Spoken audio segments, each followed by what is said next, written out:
Ravibabu direct చేసిన 'razor' cinema చూసిన తర్వాత ఒక్కటే అనిపించిందబ్బా! అసలు ఇలా కూడా సినిమాలు తీస్తారా? ఇలాంటి సినిమాలు కూడా తీయాలి అనే ఆలోచనలు ఎలా వస్తాయి వీళ్ళకి అనిపించింది. ఒకే ఒక్క రోజులో జరిగేటువంటి ఒక బేసిక్ కథ. ఒక చిన్న పిల్లకి సంబంధించినటువంటి అంటే తల్లిదండ్రులు చేసిన తప్పుని ఒక పాప ఇబ్బందుల్లో పడుతుంది. ఆ పాపని చంపడానికి ఒక గ్యాంగ్ వెంటాడుతూ ఉంటే హీరో వచ్చి ఎలా కాపాడాడు అనేది ఒక చిన్న బేసిక్ లైన్ పాయింట్ ఇది. ఇలాంటి కథలు మనం ఇదివరకు చాలా సినిమాల్లో చూసాము. రొటీన్ పాయింటే. బట్ స్టిల్ ట్రీట్మెంట్ బాగుంటే అనుకోవచ్చు. ట్రైలర్ చూసినప్పుడు నాకు చాలా తేడాగా అనిపించింది. సరే, రవిబాబు మీద ఎప్పుడో ఫామ్‌లో కోల్పోయాడు రవిబాబు. బట్ సర్లే పర్లేదు, ట్రై చేద్దాంలే. ఎన్నో రిస్కులు చేశాం కదా! రవిబాబు ఈసారి ఈ హారర్ పిచ్చి పిచ్చి జానర్స్‌లో కెలికేయడం కాకుండా ఈసారి ఇంకోటేదో ట్రై చేశాడేమో అని ఎళ్ళటం వల్ల ఎళ్ళాల్సొచ్చింది థియేటర్‌కి. వెళ్ళిన తర్వాత మాత్రం గట్టి దెబ్బ కొట్టాడు. ఎందుకొచ్చామా అనే ఫీలింగ్. సినిమా మొదలైన 2 మినిట్స్‌కే మనకు ఒక రకమైనటువంటి విసుగొచ్చేస్తది సినిమా స్టార్టింగ్‌లోనే. ప్రతి సీను ఎక్కడో చూసినట్టే ఉంటుంది.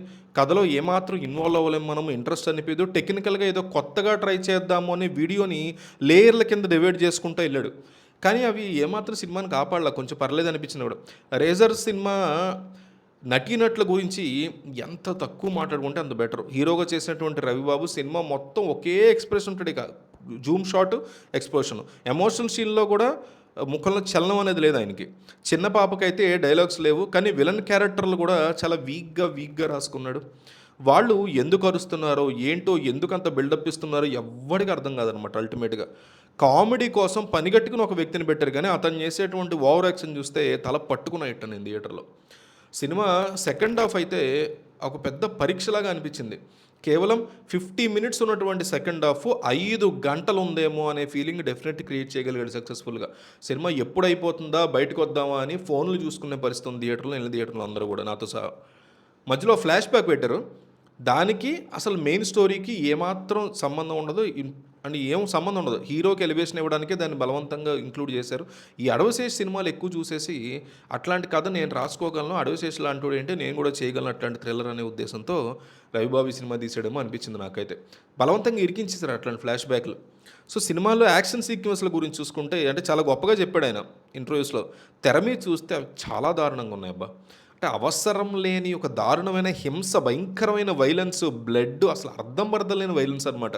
తలలు నరకడం, చేతిలో చీల్చడం ఇవన్నీ కూడా చాలా వరస్ట్ అమీర్పేట వీఎఫ్ఎక్స్‌లో తీశారవి. చూస్తుంటే అది గ్రాఫిక్స్ అని చాలా క్లియర్ కట్‌గా అర్థమైపోతున్నప్పుడు అంతలా హింసను చూపించాల్సిన అవసరం ఏముంది? వీఎఫ్ఎక్స్ బాగుంటే ప్రయత్నం చేయొచ్చు, లేదా ఊరుకోవచ్చు. ప్రొడక్షన్ డిజైన్ అయితే సినిమా మొత్తం కూడా బ్లాక్ అండ్ గ్రే రంగులోనే వెళ్తూ ఉంటుంది సినిమా మొత్తం కూడా. అన్ని రకాల అంటే ఏదో పాతకాలం నాటి సెట్‌లో సినిమాలు చూస్తున్నట్టు. గోడలు, మనుషులేసుకునే బట్టలు, మనుషులేసుకునే బైకులు లేదా కార్లు ఇవన్నీ ఒకే రంగులో ఎళ్తూ ఉంటాయి. సో, ఇది పాతకాలం సినిమా ఏదో చూసామా అనే ఒక ఫీలింగ్ అనిపించింది నాకు. సో, ఒకే బిల్డింగ్‌లో ఉన్న రకరకాల రూముల్లో షూటింగ్‌ని హడావుడిగా పూర్తి చేసేసారు అనేది కూడా క్లియర్ కట్‌గా అర్థమైంది. అంటే కొంచెం పర్వాలేదనే పాయింటే కదా ఇది. సో, దీన్ని ఇంకా బా తీయొచ్చు. మొత్తం మీద 'రేజర్' సినిమా ఒక డిజాస్ట్రస్, తలకాయ నొప్పి. మనమైతే మన ఛానల్ తరఫున 10/100 ఇస్తాం ఈ సినిమాకి.